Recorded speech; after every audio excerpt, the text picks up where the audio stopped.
special to bathtubs. It's spooky bathtub season. Two best friends, no floating, bone chilling bathtub season. It's bathtub season. It's bathtub season. It's bathtub season. It's bathtub season.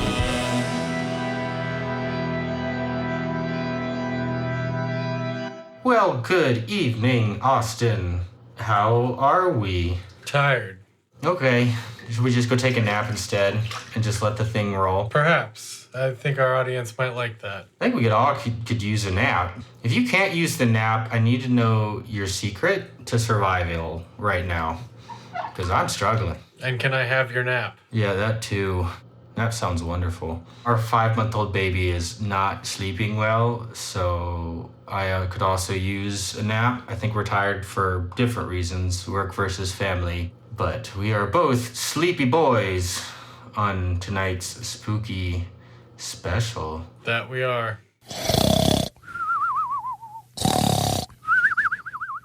I didn't think of a cold opening, so I'm just kind of rambling. So if you got anything, Austin, that you need to get off your chest in a cold open form, now is your time to shine. I'm pretty happy with the things that are on my chest. Okay. Body positivity, we like to see it. Should we just get right into imbibing that section or what we have in our bath? Should we try to speed run an episode? That would be different. I would like to see if we can keep this one a little bit shorter. My notes are a little bit shittier. We'll see what happens. Good. I think that's a step in the right direction, Austin. I don't know about all that. Back to basics. Looking at my episode 1 notes, oh man, it was like a page and a half. Like, Tick went to the bar. He talked to some people. The end. Right, there was, no depth, no detail. I don't know which is better, to be honest. Well, usually we balance each other out, but this time we might both be at a loss for certain things. It's a rising tide situation of shittiness. I suppose it is. Yes, it is. Now, I will say, I said this before we did our claps, I made my bath way too hot and I'm like dripping sweat right now. So if you're watching any parts of the video of this, that's why I'm really hot. So if we could maybe get to opening some of these fancy drinks, I need just a cold beverage. I'm really warm.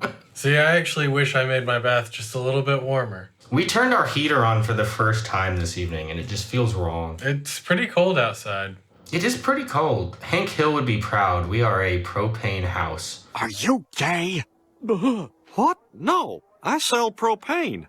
We've got like the world's largest propane tank. It's 1,000 gallons. Like, it lasts almost 3 years before we have to have it refilled. But then it's like a really expensive bill for that 3rd year.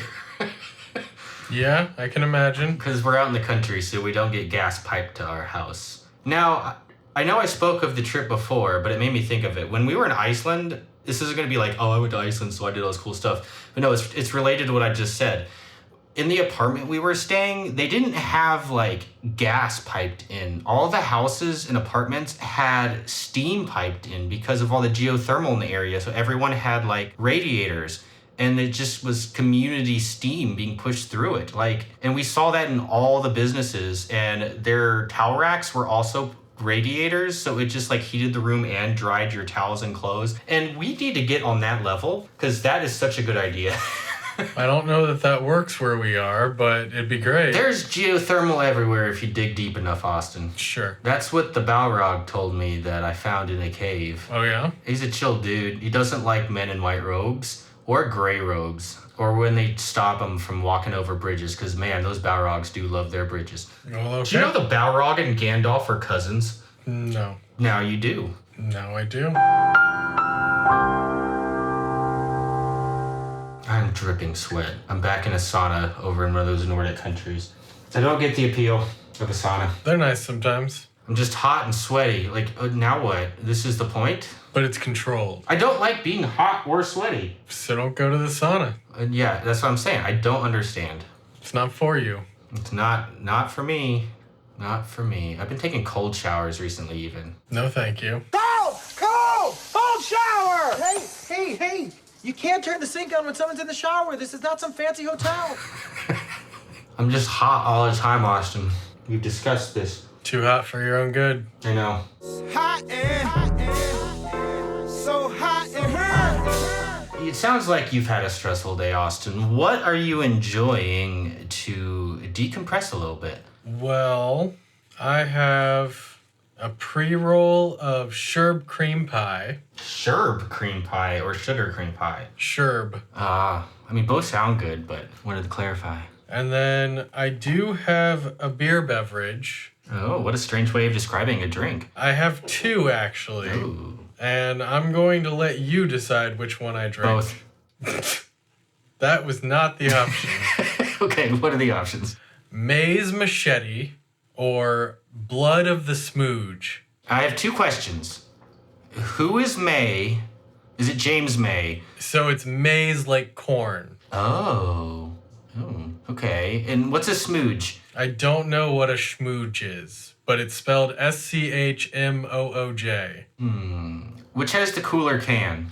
They're both pretty cool. Blood of the Schmooge has a hand with an anatomical heart in it. Okay. And the Maze Machete has like a slushy dressed up like Jason Voorhees. Ooh. So my initial thought was smooge, but my intuition is telling me you gotta go with Maze.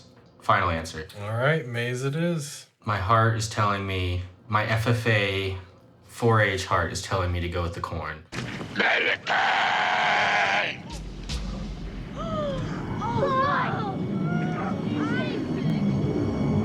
He wants you too, Malachi.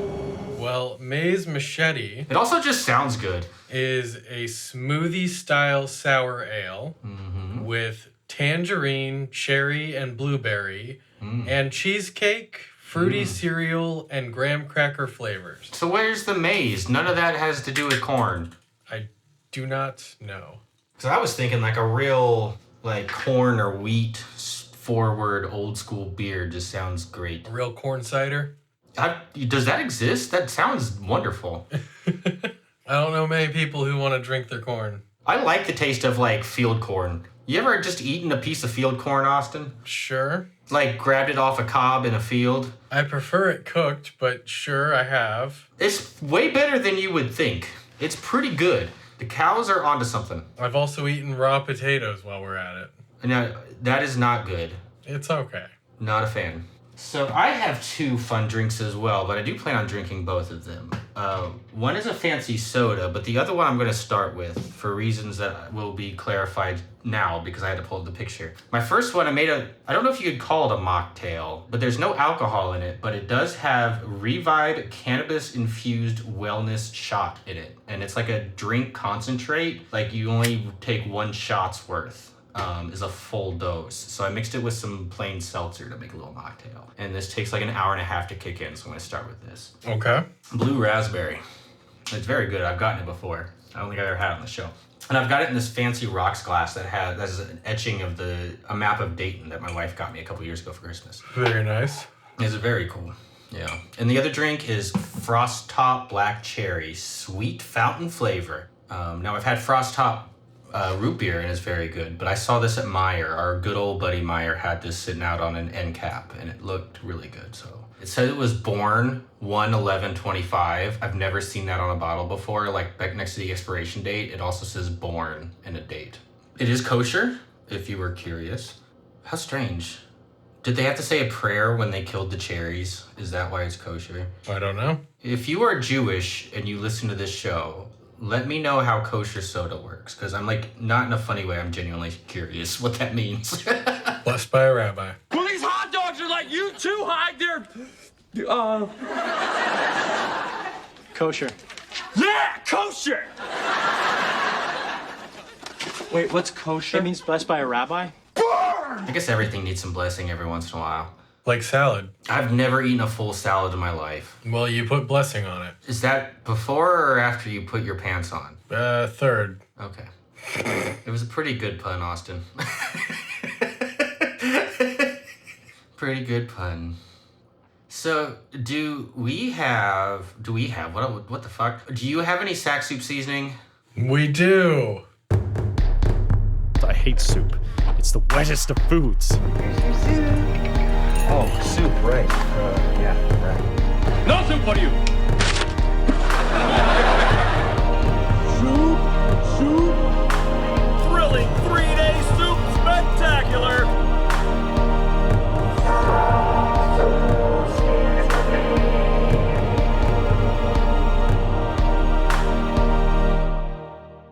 I've got Mr. Bubble's limited edition Wicked Sour Apple Bubble Bath. Is it sour? We've discussed this before with my sour bath bombs. Is it actually sour? I did not taste it, but it turned my water green and it smells like sour apple and it's quite nice. It came in like a potion bottle with a skull and crossbones on it. Ooh. It's pretty cool. So you also went themed with Halloween.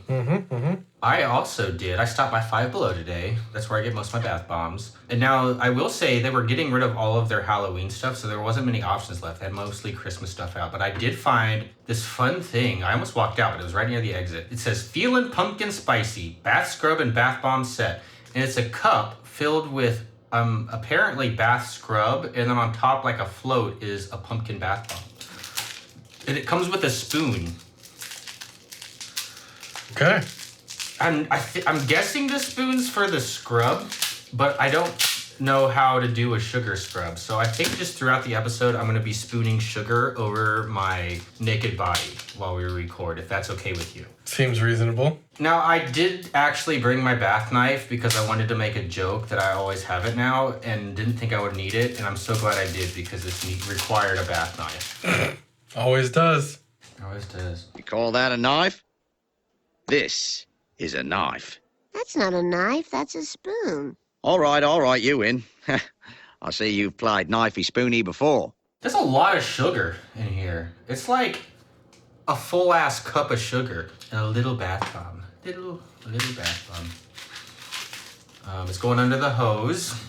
And the spoon even has its own little clip on the side. This is a full operation, Austin. So I'm gonna start the spooning. I now have sugar on my chest. Is this correct? I can't see you, but I assume it's right. I'm gonna put some in my pits, my armpits. Feels like they need some sugar. I'm just spooning it in there.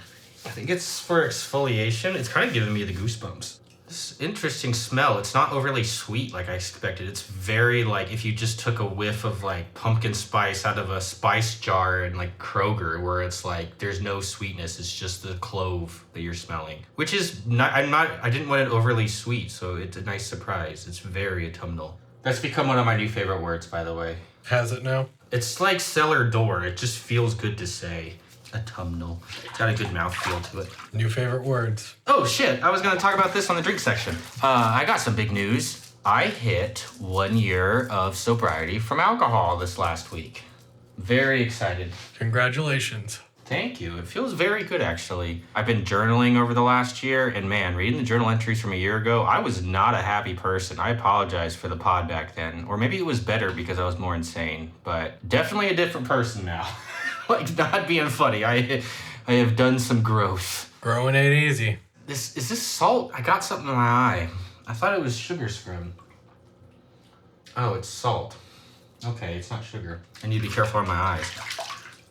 So what are we talking about tonight, Austin, now that I've blinded myself? This episode's a mess, by the way. I apologize. No, I don't. I don't apologize. Listen to our mess. Bask in it. Bask in the glory that is our mess. Become one with our mess.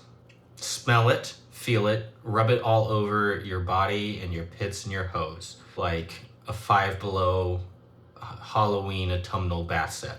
That's the best way to enjoy us in our baths in an audio format. Now you know. Man, I'm tired. I think you get quieter when you're worn out and I just get weird. It makes for a show, I guess. Does that mean you're like the straight man in like an old school comedy?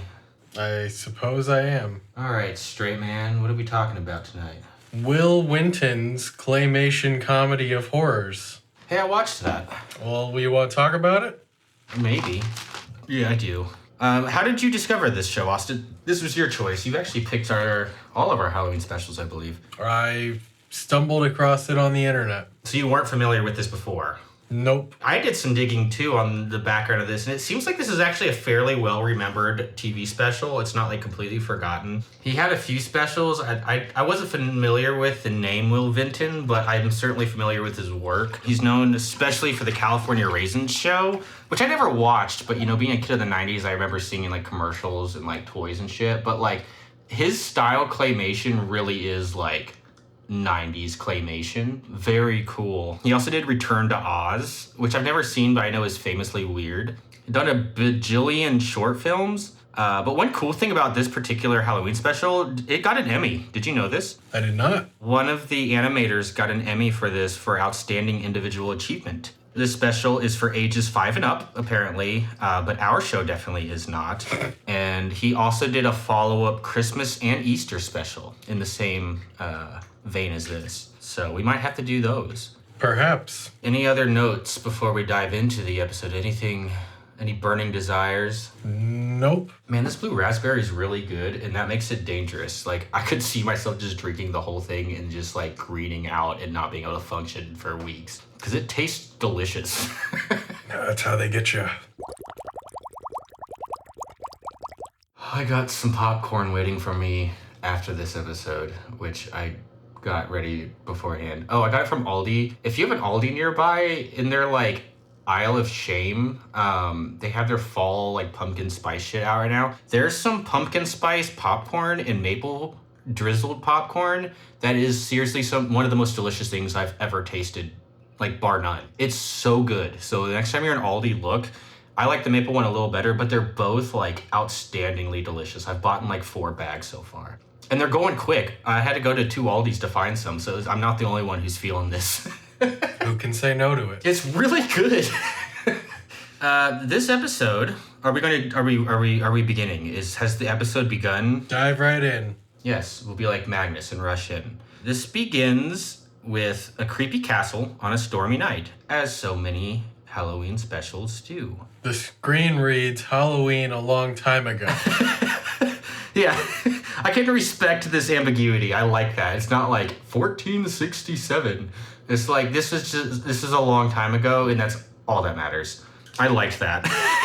I had a note for that. It also says Victor Frankenstein, Doctor of Mad Science. Now, do you think he started his major in mad science, or do you think he switched majors into mad science? Was that the goal? And can you still get a doctorate of mad science? Because if so, I need to go back to college yesterday. I believe you still can, yeah. Are you a professor emeritus of mad science somewhere? I don't actually know what that means. Me personally, no. Are you the dean? Oh, I'm always the dean. What's the one thing that like colleges have that I talked about that I never understood what it does? Is the provost? What's a provost? Is there a provost of mad science? Maybe Frankenstein is that. But he is doing some mad science. I'll give him that. He is.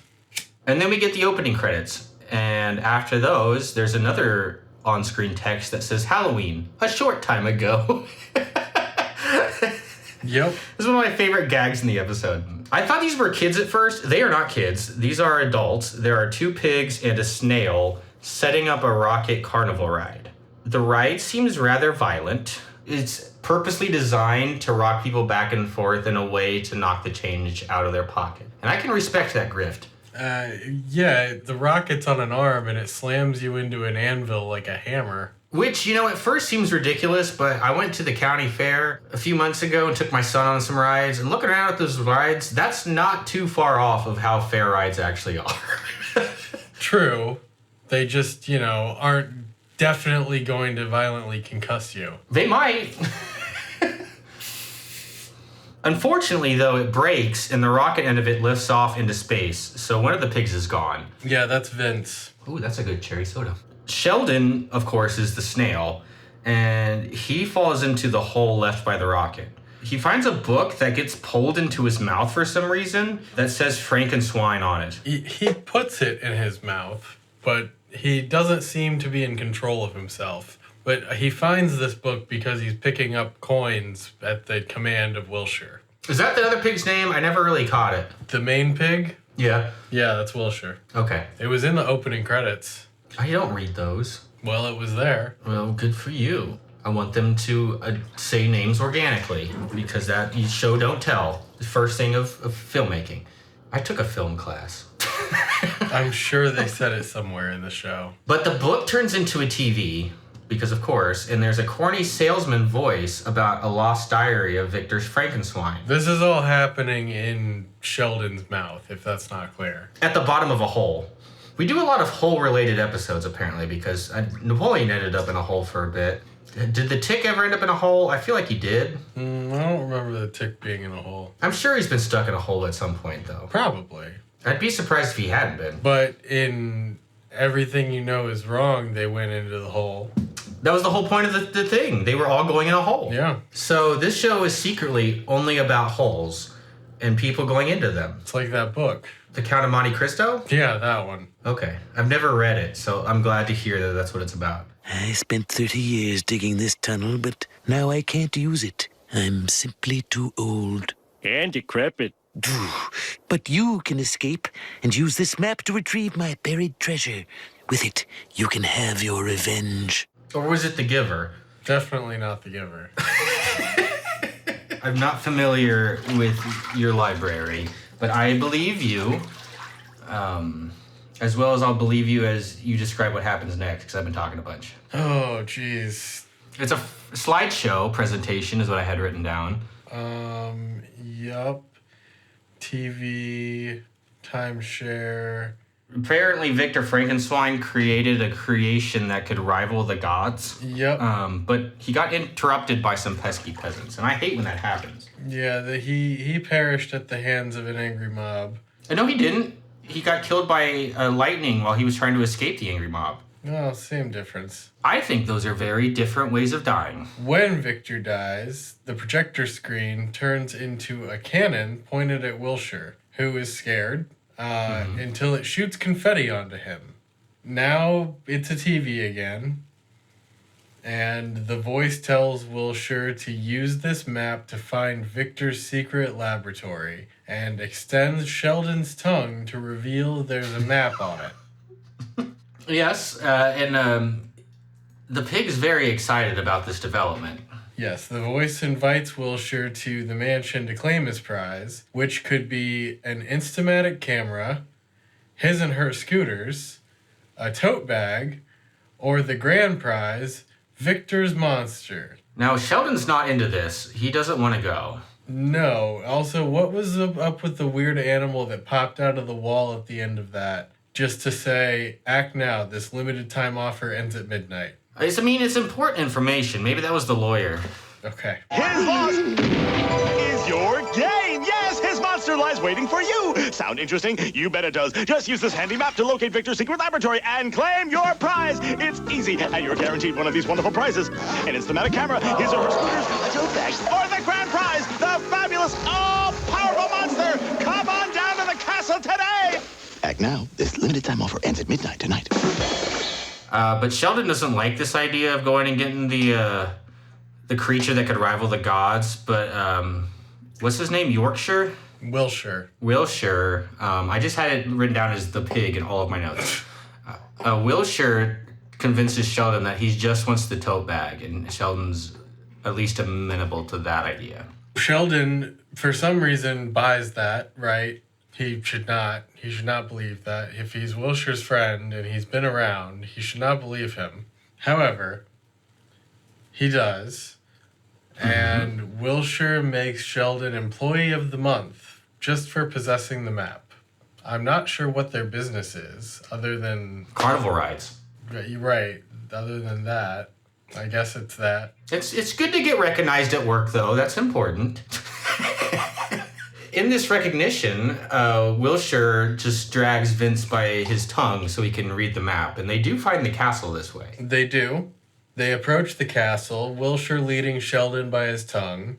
This must be a front door. Here, put this away. And he hands Sheldon his tongue back. Wilshire says the place looks deserted, but their cover is that they're trick-or-treaters. The door opens, and there's a creepy slug monster there and asks them to come in. There are lots of monsters there, and it is a Halloween jamboree, which at first seems like a party, but this is actually more of like a convention situation. Yes, it's the Halloween gathering of spirits, according to the brochure that she hands them. There's a decomposium and an I'm dead, you're dead seminar. Yes. Are you a convention kind of person, Austin? Do you like going to conventions? It's not something I do often. Neither do I, but the few times I've gone, I've rather enjoyed it. Fair enough. I went to a sex convention once. I won free tickets. That's how I ended up there. Only you. Yeah, so I enter every giveaway I ever see because who knows? I've won some weird stuff because of it, including this. So back when I worked another job, I was actually at an office. I used to do listen to the radio to and from work. And I always would do the caller 5 thing, like caller 5 wins whatever. And they did it every day. And I did it. And I won a few CDs that way. But I won 2 free tickets to Sexapalooza in Columbus, Ohio. One of the times. At least it was local for you. Yeah, it was. And I couldn't find anybody to go with me. I'm sure I asked you, but you were in Cleveland, or you might have not even been Ohio at the time. Right. So I ended up going myself, and I just walked around, visited the booths. I didn't do any of the seminars they had going on. They also had a dungeon that you had to sign a waiver to go into, and I didn't do that. But they had entertainment up on the stage. It was mostly just people showing off, showing how to do belly dances correctly or pole dancing. There was a drag show at some point. It was pretty fun. But one of the strangest experiences of my life, just because of the unexpectedness of it. Fair enough, yeah. So this is a monster convention, and wait, I have his name written down as Vince here. I think his name is Vince. His name is Wilshire. Vince is the pig that flew off in the rocket. Oh. Are you sure? I don't think you're right. I'm sure. Okay. Well, Vince and Sheldon say that they're Jekyll and Hyde to get by security.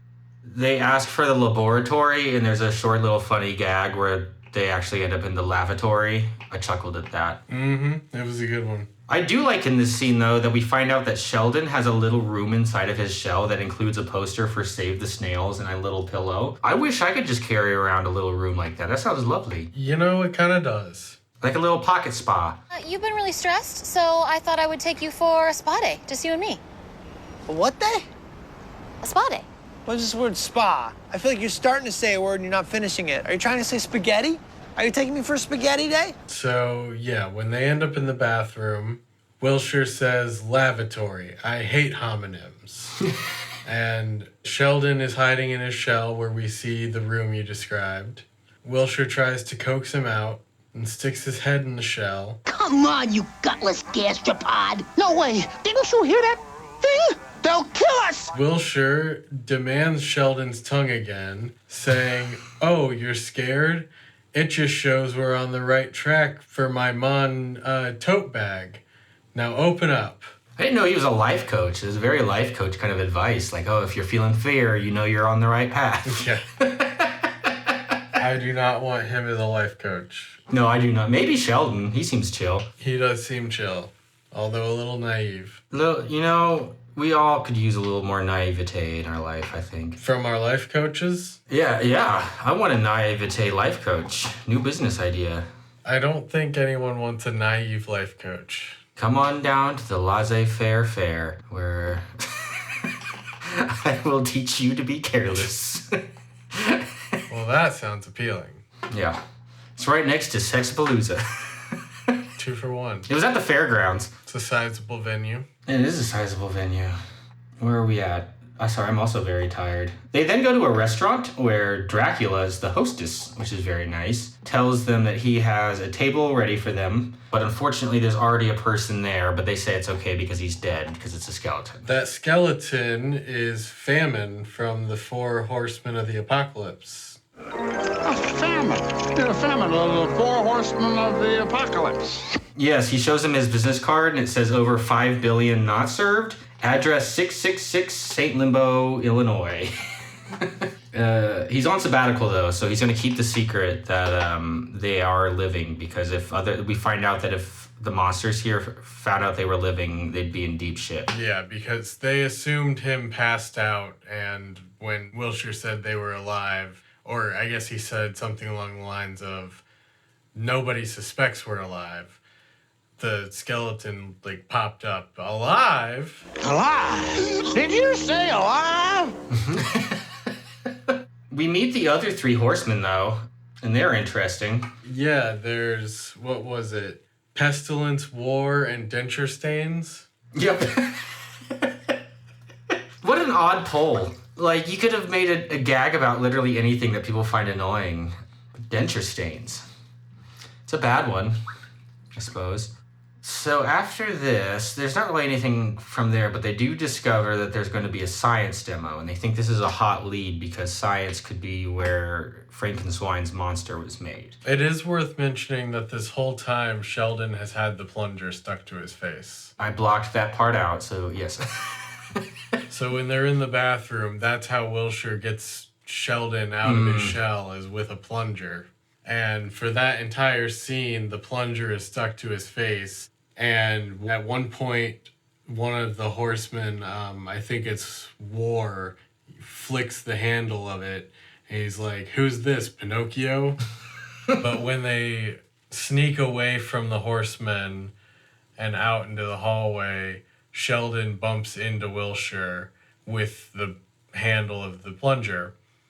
And that's when Wilshire gives a shit about it again, and he pulls it off of his face because it's now annoyed him. I had none of that written down, so thank you. Yep.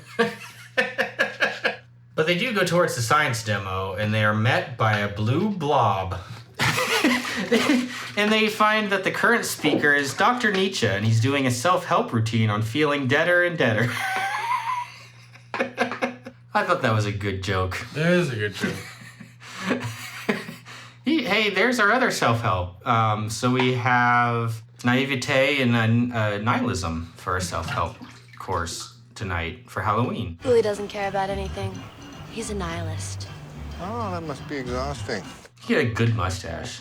At this point, Wilshire is pulled on stage because the next speaker is supposed to be Dr. Jekyll. He kind of fiddles with some stuff. He does give it a go, but he has no idea what he's doing, and he kind of gets booed off the stage and pulled and then thrown down into a bowling alley named Damnation Alley. Yeah, thrown at the end of the lane by the pins. What an odd series of events. What, is it any odder than what happened on stage at the science demo when he mixed those chemicals together? I don't remember what happened. I didn't write it down. So he mixed them together and they exploded in his face, sort of. But also it let off like a, cloud of smoke kind of thing that was green and looked like a, phantom's face. And then the audience was like, chug, chug, chug. I didn't catch that. It's hilarious. So not wanting to drink it himself, he invites Sheldon onto the stage. Mm-hmm. His employee of the month. Sheldon's hiding in his shell.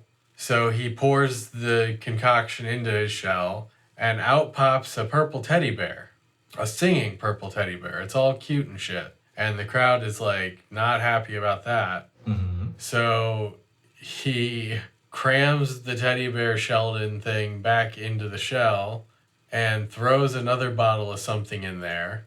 And out comes the teddy bear on top, singing again on top of a carousel. I do have a vague memory of that. Again, the crowd is not pleased. They want creepy shit, not cutesy shit. Like I said, I gotta give him props for at least trying something. I think most people would have just frozen. He tried. He's a true grifter.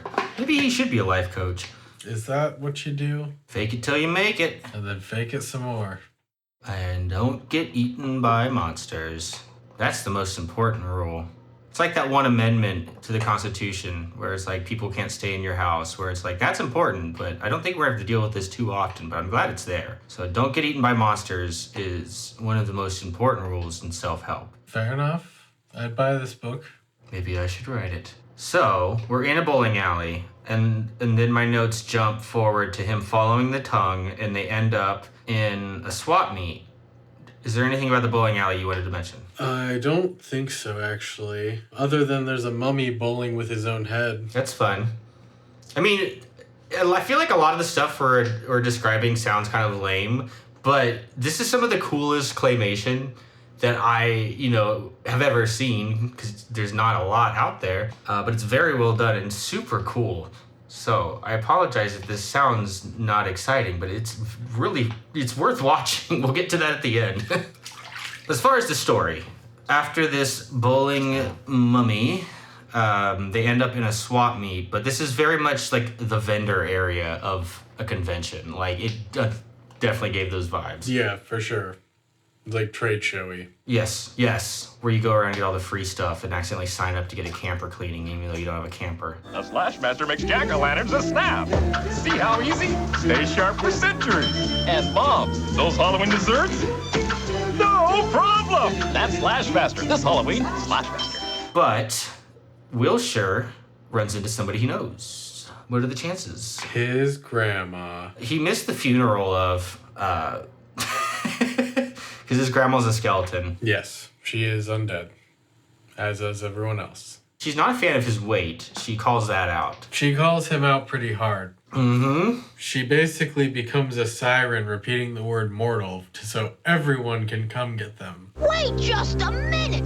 You're not dead! Yes.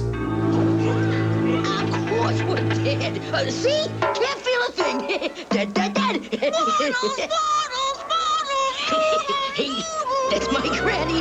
What a kid. And then they start getting chased down throughout this big mansion, and they find a payphone for some reason, and Wilshire goes to try and use it. For some reason, I don't know, if I was being chased by a horde of monsters, I mean, I know calling for help would be good, but maybe not like literally calling on a telephone, especially a payphone. But he does. That's his plan, and it works out because it's actually a trap. Who would have guessed? And they fall down a hole that opens up beneath them. Yes. The monsters, ghouls, whatever that were chasing them surround the hole with the trap door that they've fallen down, but they're still hanging on to the telephone. So they're hanging there, and the monsters are looking over them into this hole. When the door shuts and severs the phone cord, dropping them, but also separating them from the pursuers. Yes. And lucky for them, they land right in Frankenstein's secret lab. They do indeed. Unfortunately, they also find the monster, and he's little and tiny. Very small. Very cute. So small, he falls down a drain. It's true. There's blue liquid that we saw at the beginning when Frankenstein was creating his monster in the first place. And Wilshire identifies it immediately, and he starts tracing it, and that's how they find the monster. It's at the end of all this tubing for this blue liquid.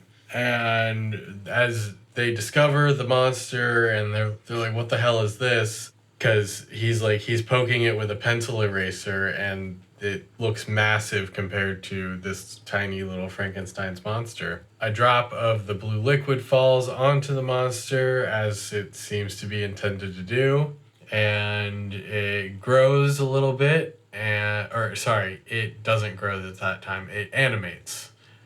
And it's got a really high squeaky voice. Mm-hmm. Like, this is a tiny Frank, like, they think like 3-4 inches. Little monster. Tiny monster indeed. Teeny tiny bat, teeny tiny bat, teeny tiny bat, teeny tiny bat, teeny tiny bat, teeny tiny bat, teeny tiny bat, teeny tiny bat, teeny tiny bat. But then another drop of liquid falls onto the monster, and this makes him grow in size and in anger. Mm-hmm. The undead that were chasing them break into the lab, causing the monster to be knocked off the table and down the drain in the floor that you mentioned. Wilshire tries to suck him up from the drain, but gets a hairball instead. Ugh. Sheldon remembers the elixir makes the monster grow, so they pour it down the drain. While they wait and pray, the undead make it to them. And there's a skeleton in a red robe that says, "This time we've got your number," because of the payphone from earlier. He had another one-liner at the payphone. I think he says wrong number. Wrong number? I have no memory of that particular gag. Sheldon passes out from fear, and... Good plan. Wilshire is like, you're probably thinking this was my idea, but hey, here's the guy you want. It was all your plan, right? And he picks up Sheldon's head by the neck, and he starts puppeting him. He's like, that's right, go ahead, kill me. Just let the innocent pig go free, and while you're at it, maybe you could lend him $5, huh?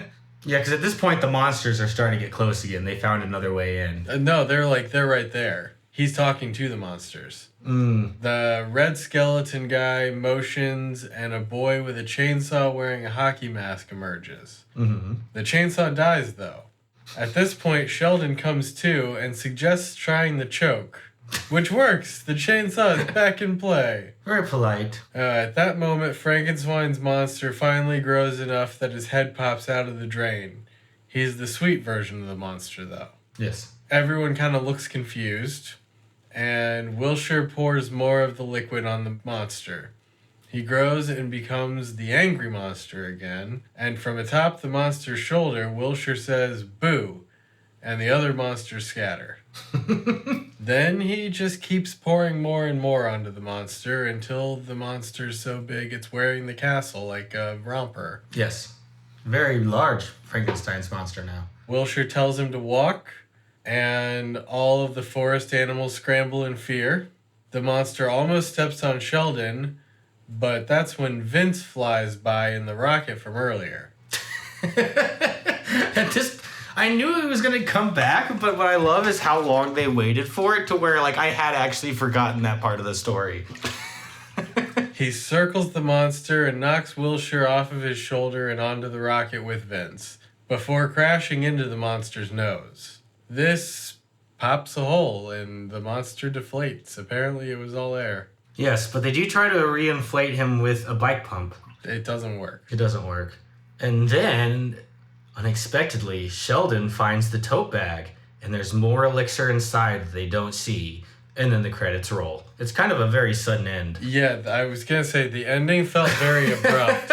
But if you watch it during the credits, the elixir falls out of the bag, pours onto the ground, and the purple teddy bear thing from earlier pops up again. Yeah, I know the timing thing with like claymation or any kind of stop motion can be tricky to know just how long like a scene's gonna go. So I wonder if this was a case of like, hey, we need a 30-minute special, and they're like, oh yeah, this will be 30 minutes, and they got like 75% of the way, like 50% of the way through, like, oh god, we gotta rush this in. It definitely felt it felt curt. It felt abrupt. Yeah. So with that abrupt ending, did you like this? Yeah, I enjoyed it. All right. That's it?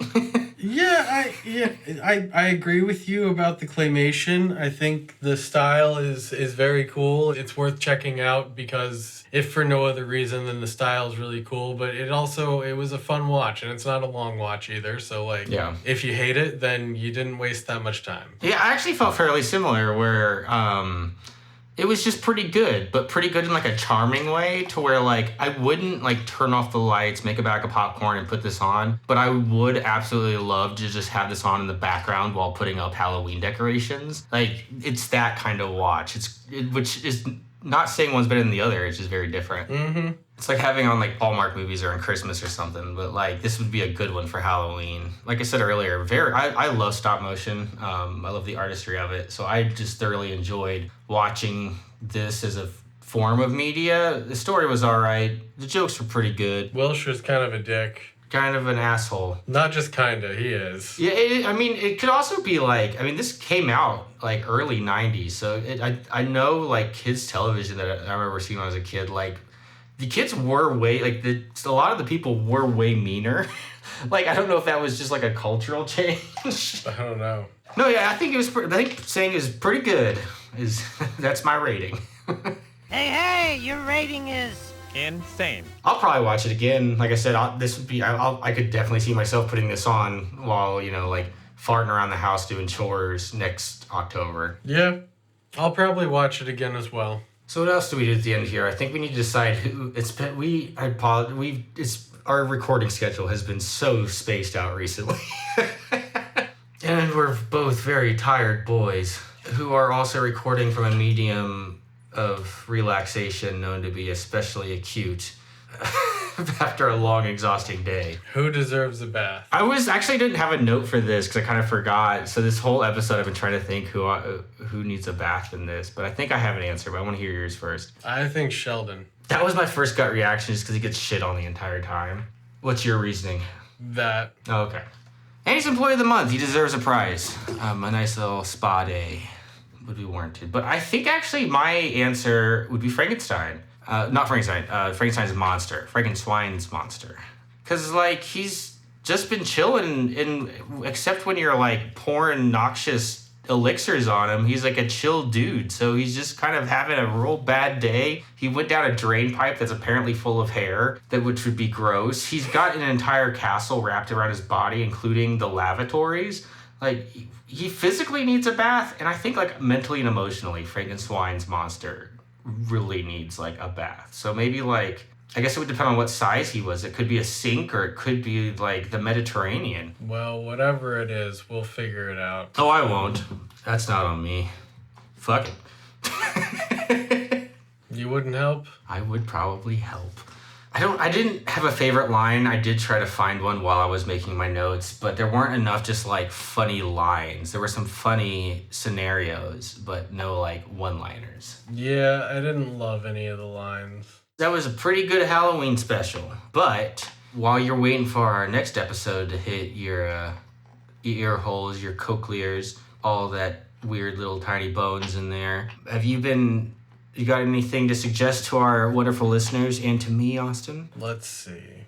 I've been very busy. With anything cool you want to share? Well, I actually don't think I've told you this yet. I'm opening a recording studio. Oh, very exciting. It's big. So I've been putting in time working on that, as well as doing other gigs and normal work, and it's been a lot lately, but it's been good. It's exciting. You'll have to, once you have, like, socials or early access pictures, you'll have to share them. Definitely. I did just listen to an audiobook, Fahrenheit 182. If you're a fan of Blink-182, I would suggest it. It's Mark Hoppus's memoir. I also, just in general, I'm going to suggest again live music, because I've been fortunate enough to work some pretty cool shows lately, and it's good to see friends at those shows, and it's fun to go to shows when I'm not working and I have the time. It's good for my mental health. I think it's good for a lot of people, and if you haven't been making the time, make the time. That's super cool. I love those kind of like communal things. I think we need more of those in our society, and all that third spaces, arguments and stuff. But I would love to. Maybe in a few years when my kids are a bit older. I haven't been to a live show in so long. I also recently got a few new tattoos, so tattoo therapy if you're into that. What'd you get? I got a coffin with a skull in it, some spider webs and flowers, a bloody tooth with dental forceps, and a candle burning at both ends. That's quite a bit. It's the rest of my forearm on my left side. Nice. Those are very good for spooky season. They are. Wonderful. It's been years since I got a tattoo. I need more. As far as me, what do I suggest? I've been, again, busy with a baby that's going through a sleep regression and a kid going through the throes of the terrible twos. But I've still been reading a bunch. I actually read what may have been the best. I mean, we joked a lot about self-help, and this may be why it's been top of mind. One of the best self-help style books I've ever read. And I'm not usually into that, but it was so good. It was called You Are a Badass by Jen Sincero, and it was really good, worth checking out. I think I got it for $5 or $6 on eBay after I saw somebody suggest it on Reddit, and wonderful, great book. I even read the sequel, which is You Are a Badass at Making Money. Just both wonderful books. Also reading through the Hitchhiker's Guide to the Galaxy series for the first time since probably 6th grade, and it still holds up. Hilarious. I'm on the 3rd book now. Oh, and I know it was a few weeks ago now at this point, but I watched the newest season of Star Trek Strange New Worlds, and it gets dark. It'd be a good sci-fi watch, for October around Halloween. Like it gets spooky, which is not something Star Trek does. Like there was an episode that legitimately freaked me out a bit. And it was like, this is Star Trek. What the hell is happening? But it also balances it with also some of the goofiest Star Trek, like which you need a little if you know Trek, because like you gotta have some cheese in it. But no, it was strange, but really good. I haven't really been playing anything as far as video games. The new Skate game's pretty cool. If you played Skate back in the day on the PS3 or Xbox 360, the new one's in early access for free, and it's pretty fun. We played a shit ton of that back in high school. Skate 1 and 2. Yeah, we did. We'll have to play some of that together whenever we find some free time on the same evening, which is probably going to be in a couple decades. Mm-hmm. Was there anything else you want to talk about, or are you ready to get all snuggled up in bed, Austin? Not with me. That came out weird. In your own bed in Cleveland, and I will get in my own bed here in Dayton with my wonderful wife. Well, you're welcome in my bed anytime, Corey, but yes, I would like to do that. All right, so with that, everyone, thank you for listening, and please go take a bath. You deserve it. Bye. Bye.